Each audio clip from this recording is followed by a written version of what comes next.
Hi guys, Brand here, and welcome to another commentary video. Today I kind of wanted to talk about my idea of perks and what I feel like perks should be, because I feel like a lot of people have different ideas on like the perks role in the game of DBD, and I kind of wanted to lay mine out and why I have certain philosophies on why I feel like certain perks should be changed, certain perks should be, drawn back, or certain perks should be buffed, and where those ideas come from, just by laying out a kind of a general philosophy that, kind of lays out what I feel. So yeah, let's go ahead and get started. So first I wanted to bring attention here to like what a real world perk is, not just talking about with Dead by Daylight, but like in the real life, in the real world, what like a perk actually means, and use that as the basis for what I want to talk about. So a perk is something extra you get in addition to whatever you get paid for your job. So in exchange for working, you get something special in addition for what you do for whatever your work that you're completing. For example, in this definition, it says if you work in an ice cream shop, you may get a sundae a day that you can just have for free, just in exchange for working there.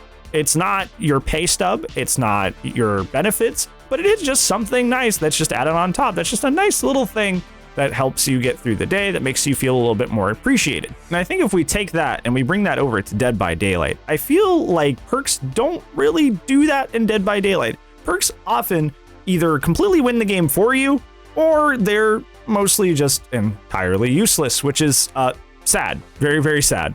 Even with the most recent mid-chapter change where they actually tried to go through and actually adjust these things and try to kill a lot of like perk reliance, they kind of failed. There's really no other way to put it. They kind of just failed. They tried to remove a lot of like the perks that were being used the most and abused the most, but then again, they just kind of like swapped them out for other perks. Like if you were annoyed with Run Undying, you're probably annoyed with like Overcharge, Eruption, Call of Brian. You're probably annoyed by those things. It just kind of like changed the name of the game and didn't really change the game itself. So it didn't really work out. And this is even in addition to all the other perks in the game that kind of just like do nothing, that really just like aren't helpful and just kind of sit there. What's Yunjin's perk? Self-preservation? Who runs that? What is that? What does that even do off the top of your head? Can you even tell me who runs premonition? What about this is not happening? Like there's so many perks that just like sit at like the bottom of the barrel and just like do absolutely nothing.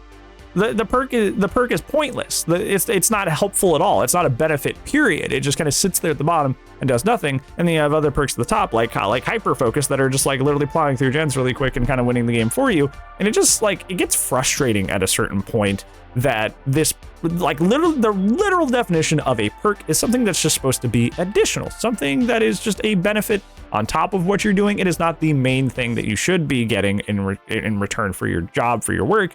And then in like DBD, perks quite literally are either the main attraction, the main thing you get that kind of does everything for you, or they are quite literally so useless it doesn't even matter. And I feel like in a perfect world that perks should just do that. Perks should just kind of help a little bit, but not really change the course of the game that heavily. I feel like good perks are like desperate measures, like nurses, for example, like just little things that give you like or reading sometimes, or a little speed boost to healing, or a tiny speed boost to unhooking, like tiny stuff like that does help push the match more in your favor. But the effects of it are so minor. The effects of it are so minor that they're not going to like fully sway the game in your favor, especially if like 2 or 3 or 4 people on the team are running it. And if you have it that way, perks are just a fun thing to help kind of like guide your playstyle and not necessarily pull games back from the brink, or, literally do nothing and not help you at all. But yeah, I wish that the perks were more like this in Dead by Daylight. I wish they were more kind of just like moderately helpful, and then that was it. But there's a lot of them that are outliers that are either outright useless or do way too much. So what is your idea? Do you think that perks should be balanced around kind of a moderate power, or are you fine with having super strong or super weak perks? Let me know down in the comments below. That will be it for today's video, friends. Thank you so much for watching. I appreciate you so much, and hopefully I'll see you tomorrow. But if I don't, I'll see you when I see you.